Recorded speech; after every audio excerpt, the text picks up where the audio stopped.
अस्सलामुअलैकुम वरहमतुल्लाहि वबरकातुहू। स्टूडेंट्स, क्या हाल हैं, कैसे हैं आप? उम्मीद है कि आप सब खैरियत से होंगे।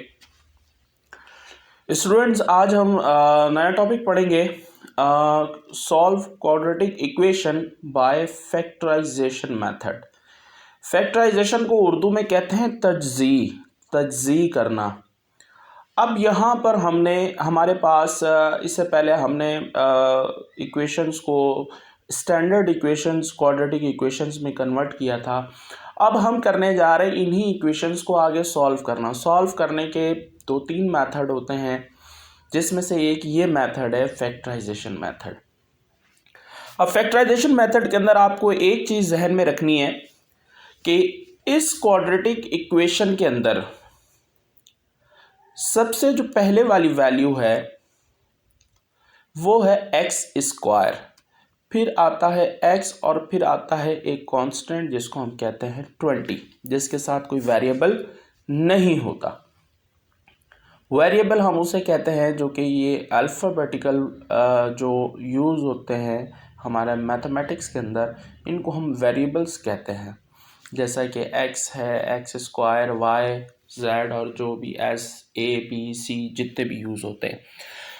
तो लिहाजा इसके अंदर हमारे पास एक टर्म है एक्स की, हमने टारगेट करना है, इसी को फोकस करना है, इस वैल्यू को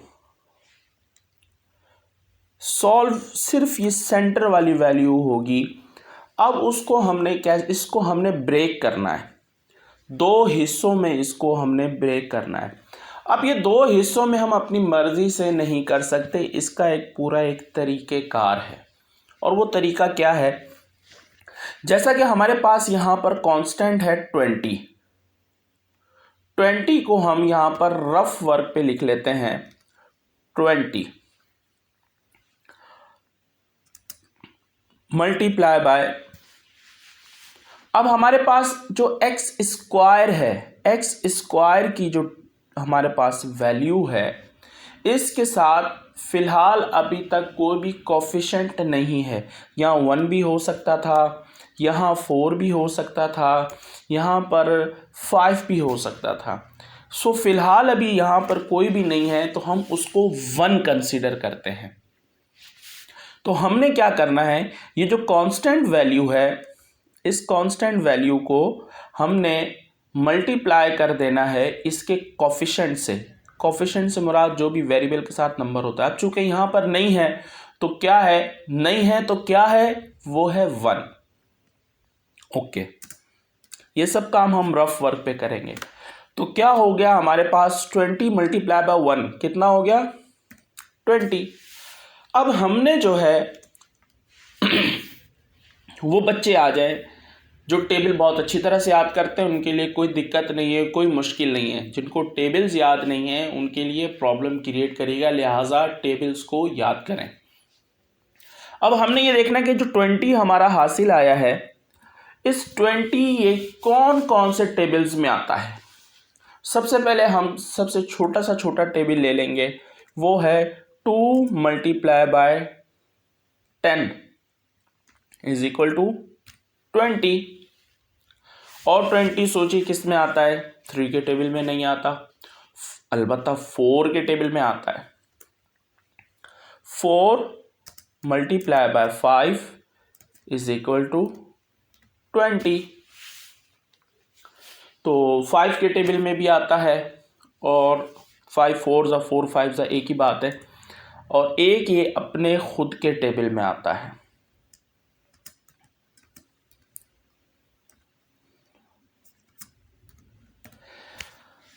अब ये 20 यहाँ पर इन 3 टेबल्स के अलावा, अगर हम 5वां टेबल 5 भी मिला लें, 4 टेबल के अलावा हमारा ये 20 जो नंबर है ये किसी भी टेबल में नहीं आता है।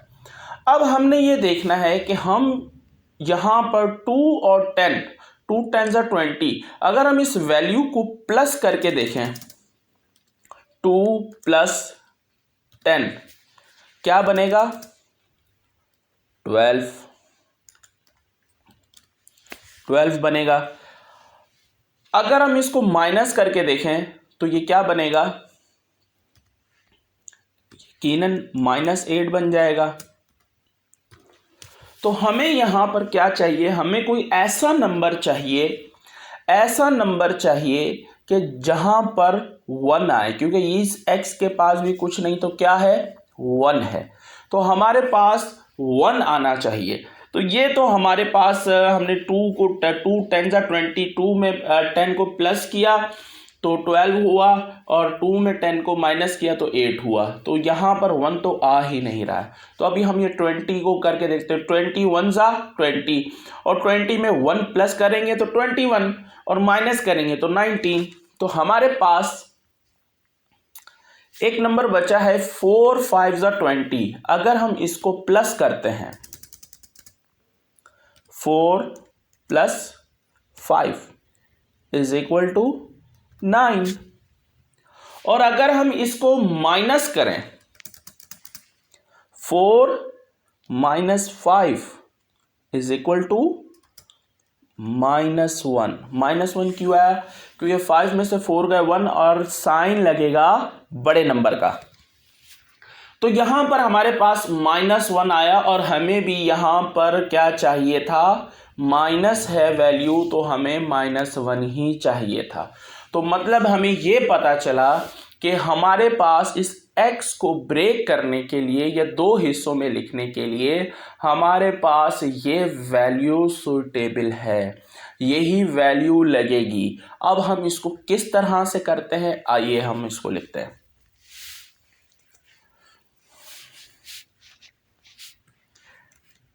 x²। अब हमारे पास पहला जो 4 है वो क्या है, प्लस में है।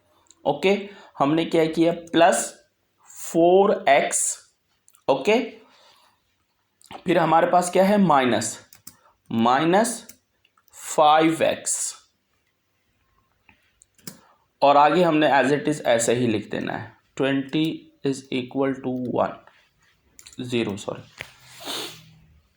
तो हमारे पास ये पता चला, अगर हम 5x में से 4x निकालेंगे, हम अगर सिर्फ इसी को देखें, तो अगर हम 5x में से 4x निकालेंगे तो हमारे पास क्या बचेगा, हमारे पास x बचेगा। अगर हम 5x में से 4x निकालेंगे तो हमारे पास x बचेगा। तो लिहाजा हमें यही चाहिए था कि हम इसी x को किसी ऐसी वैल्यूज़ में, किसी ऐसी टर्म में हम इसको ब्रेक करें कि जो हमारे पास जो है ये सेंटर वाली वैल्यू आनी चाहिए। तो हमने उसको ब्रेक कर लिया अकॉर्डिंग टू दिस मेथड। इस मेथड को आपने जहन में रखना है, इसके अलावा आप अपनी मर्जी से कुछ नहीं कर सकते। इस मेथड को क्या, अब हमारे पास यहाँ पर आ गया। अब हमने इसको क्या करना है, इन दोनों को हमने इसके फैक्टर बना लेने हैं। मेन जो तज्ज़ी का अमल है, तज्ज़ी करना जिसको उर्दू में तज्ज़ी कहते हैं, अब हमने वो करनी है। हमने दो वैल्यूज़ ले लेनी है। एक हमने ये वैल्यू ले लेनी है। इन दोनों में कॉमन क्या आ रहा है, इन दोनों में x कॉमन है। इसके पास एक x है और इसके पास x², मतलब 2x है। तो हमने क्या करना है, x हमने कॉमन ले लेना है, और जब इन दोनों में से एक x कॉमन बाहर आ गया तो इसके पास कितना x बच गए, एक ही x बच गया, प्लस, और इसका तो x बाहर आ गया तो हमारे पास बच गया 4। ये हमारा कॉमन हो गया। अभी हम आगे चलते हैं। अब हमने ये देखना है कि अब हमारे पास इस वैल्यू के अंदर क्या चीज़ कॉमन है। सबसे पहले तो हम ये देख रहे हैं कि माइनस का साइन कॉमन है, यहाँ भी माइनस है और यहाँ भी माइनस है। हम सबसे पहले तो साइन को कॉमन ले लेते हैं, माइनस कॉमन। ओके, अब हमने यहाँ देखना है कि यहाँ पर x तो इसके पास है और इसके पास नहीं है, लेकिन इसके अंदर अभी भी कॉमन है। ये एक 5 का टेबल कॉमन आ रहा है कि 5 1 जा 5 एंड 5 4 जा 20। तो इसका मतलब है कि इन दोनों के अंदर 5 का टेबल कॉमन आ रहा है। तो हमने वो 5 बाहर ले लिया। अब अंदर क्या बच गया, 5 1 जा 5, 5 बाहर आ गया तो यहाँ पर रह गया x। ओके, माइनस माइनस ये प्लस ही रहेगा। फिर ये माइनस माइनस माइनस चूंकि बाहर आ गया तो अंदर क्या रह गया, प्लस। अब यहाँ पर 5 1 जा 5, और 20 का टेबल 5 में कितने टाइम्स आता है बताइए? Yes good, 4 times. 5 4 जा 20 इज इक्वल टू 0। तो हमारे यहाँ पर हमने ये कॉमन का भी मेथड कर लिया, हमने इसको कॉमन ले लिया। अब हम चलते हैं अगले स्टेप में। अब हमने ये देखना है कि ये जो पूरी वैल्यू है, ये पूरी वैल्यू, इस पूरी वैल्यू के अंदर कॉमन क्या चीज है? अब हमने ये देखा कि इस वैल्यू के अंदर कॉमन आ रहा है x प्लस 4। एक्स प्लस 4 इस टर्म में भी है और x प्लस 4 इस टर्म में भी है। अब हमने दोबारा कॉमन ले लेना है, तो हमने क्या किया, हमने इस पूरे ब्रैकेट को x प्लस 4 को हमने कॉमन ले लिया। अब जब ये इसमें से x प्लस 4 दोनों का बाहर आ गया, अब अंदर क्या रह गया? एक ये वाला x रह गया अंदर, ये वाला, और -5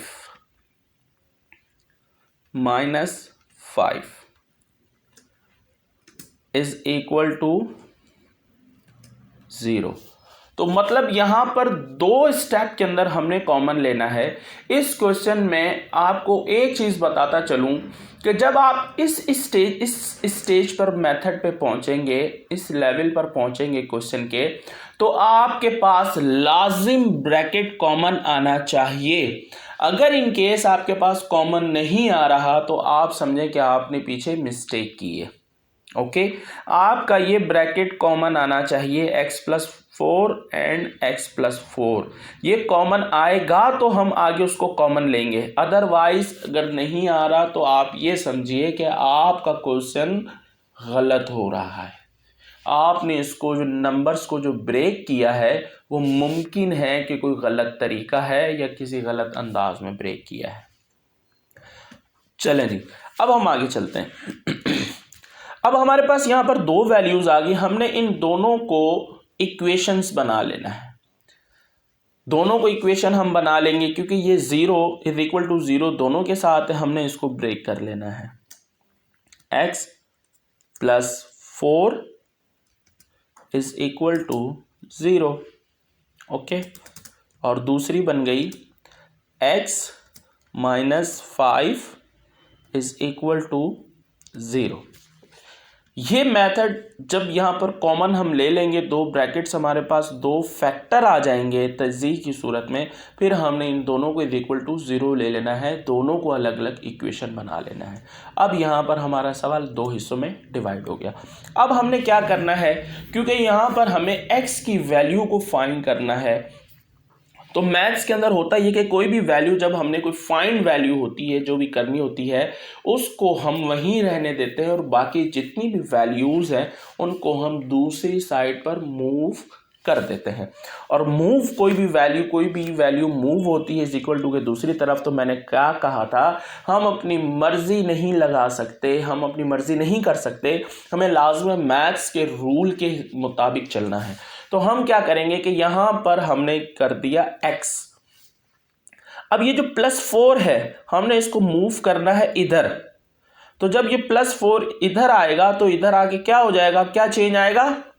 yes good, change the sign, must be change the sign. कोई भी वैल्यू इज इक्वल टू के इधर आए या इधर से उधर जाए तो अपना साइन चेंज करती है, तो लिहाजा यहां पर यह आ गया x माइनस 4। ओके, और